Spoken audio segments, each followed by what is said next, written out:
Assalamualaikum warahmatullahi wabarakatuh. Pada kesempatan kali ini, saya akan mempresentasikan hasil analisis dan sintesis jurnal dengan tema dampak COVID-19 terhadap bidang pendidikan menggunakan 2 jurnal nasional dan 1 jurnal internasional. Namun sebelum itu, izinkan saya untuk memperkenalkan diri. Nama saya Wafa Safira dengan NIM 11920601114 dari Pendidikan Biologi kelas C semester 2. Tugas ini disusun untuk memenuhi salah satu tugas mata kuliah Media dan TK Pembelajaran yang diampu oleh dosen Ibu Sri Marianti MPD. Oke, langsung saja kepada pembahasan di jurnal yang pertama.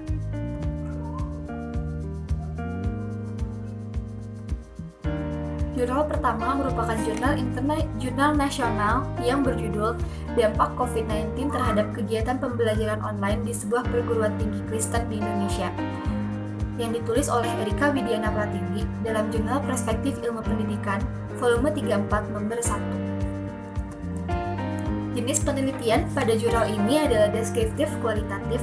Di dalam penelitian ini, data yang dikumpulkan berupa hasil wawancara online melalui media WhatsApp dengan pengambilan subjek menggunakan media snowball drawing.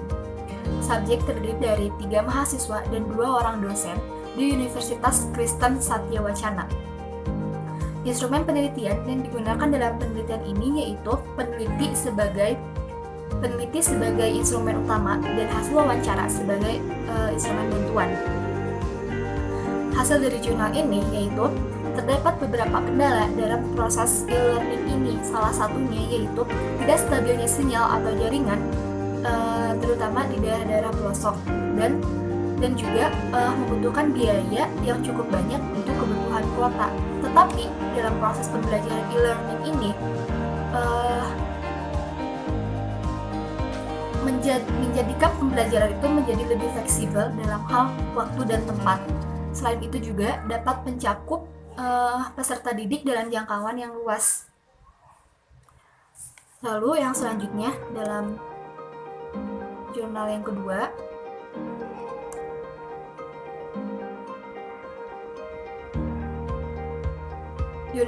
itu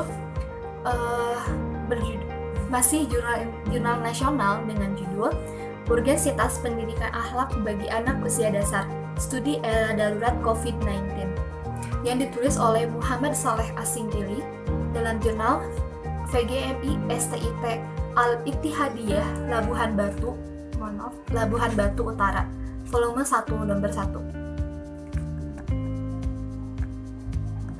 Penelitian ini termasuk penelitian kualitatif dengan metode studi kepustakaan. Objek kajian terfokus pada analisa buku, artikel ilmiah, dan sumber literasi lainnya. Analisis data dilakukan dengan mengkaji proses internalisasi akhlak yang diperoleh anak melalui alternatif pembelajaran berbasis e-learning dalam upaya penanganan tanggap darurat COVID-19 di bidang pendidikan.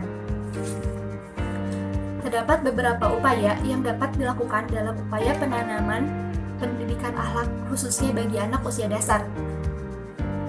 Yang pertama itu pendidikan mengupgrade kualitas kurikulum pembelajaran di madrasah-madrasah atau sekolah. Yang kedua itu memberikan internalisasi nilai atau value. Yang ketiga, menumbuhkan kesadaran adanya perubahan-perubahan massa. Dan yang keempat itu membawa siswa menemukan konsep diri. Penanaman nilai-nilai akhlak merupakan hal-hal yang penting sebab anak dengan usia dasar ini merupakan generasi penerus yang harus memiliki akhlak yang baik dan juga siap dan dapat bertahan untuk menghadapi perubahan-perubahan yang akan terjadi di masa yang akan datang. Oleh karena itu, penanaman akhlak harus terus dilakukan sekalipun dalam keadaan kondisi darurat seperti COVID-19 sekarang. Lalu yang selanjutnya, jurnal ketiga, jurnal internasional dengan judul Using Technology to Maintain the Education of Residents During the COVID-19 Pandemic, yang ditulis oleh Robert Connor Chick dalam Journal of Surgical Education. Pandemi COVID-19 berdampak pada semua bidang, salah satu bidang yang terdampak itu yaitu residensi ahli bedah kedokteran. Nah, dalam jurnal ini menggunakan metode penelitian dan pemantauan kasus. Jurnal ini berusaha untuk menetapkan ruang lingkup masalah dan mempertahankan pendidikan residen bedah sambil menjaga keselamatan penduduk, pendidik, dan pasien.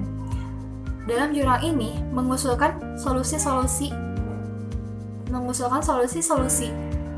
inovatif untuk mempertahankan pendidikan yang berkualitas sekalipun dalam kondisi keadaan darurat seperti sekarang.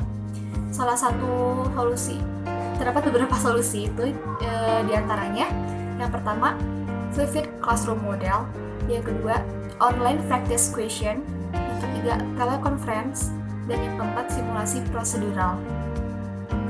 Selain itu, penulis jurnal ini juga mengharapkan kepada organisasi-organisasi bedah seperti Association for Academic Surgery untuk memberikan ilmu pengetahuannya atau memberikan fasilitas-fasilitas tambahan berupa video atau hal-hal lainnya yang dapat mendukung proses pembelajaran para residen bedah ini sehingga mereka tetap mendapatkan ilmu-ilmu yang berkualitas dari para ahlinya.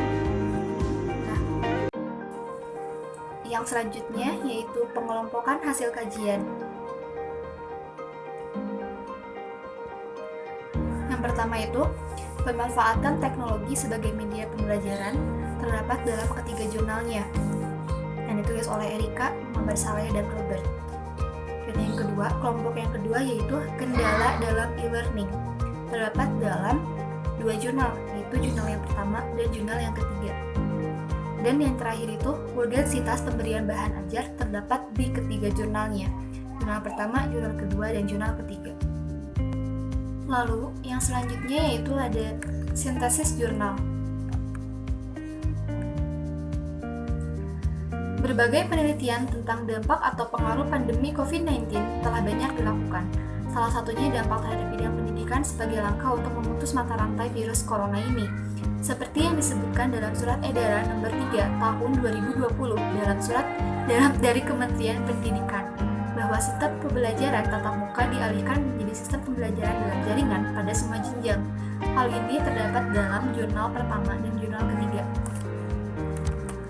Mengingat pendidikan ini memiliki peranan yang sangat penting dalam kehidupan manusia dan dilakukan terus-menerus tanpa henti sekalipun dalam situasi darurat pandemi COVID-19 seperti sekarang ini, terdapat dalam jurnal yang kedua.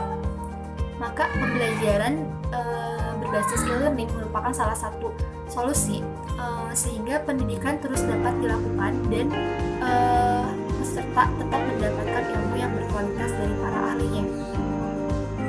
Dan yang selanjutnya yaitu celah penelitian. Berdasarkan penelitian yang telah dilakukan oleh Muhammad Saleh Al-Sikili dalam kondisi darurat sekalipun seperti pada masa sekarang yaitu COVID-19, pendidikan harus tetap dilaksanakan demi menunjang kehidupan manusia. Terdapat beberapa solusi alternatif sebagai pengganti kelas tatap muka, yaitu memanfaatkan teknologi yang sudah berkembang sangat pesat dan canggih dengan cara melakukan pembelajaran dalam jaringan atau e-learning, sehingga dapat melakukan pembelajaran dimanapun dan kapanpun. Terdapat dalam jurnal yang kedua, jurnal pertama dan jurnal yang ketiga. Dalam pelaksanaan e-learning ini, terdapat beberapa hambatan dalam proses pembelajarannya, seperti jaringan atau sinyal yang tidak stabil, yang dapat menghambat pemrosesan informasi, dan seperti yang kita ketahui, hambatan ini itu tidak terjadi dalam proses pembelajaran tatap muka. Oleh karena itu, terdapat celah penelitian yang dapat dilakukan untuk penelitian selanjutnya, yaitu apakah terdapat perbedaan hasil akhir dari peserta didik dari perbedaan proses pembelajaran baik secara online ataupun offline. Oke, mungkin hanya itu saja yang dapat saya sampaikan. Mohon maaf apabila terdapat banyak kesalahan. Terima kasih atas perhatiannya. Wassalamualaikum warahmatullahi wabarakatuh.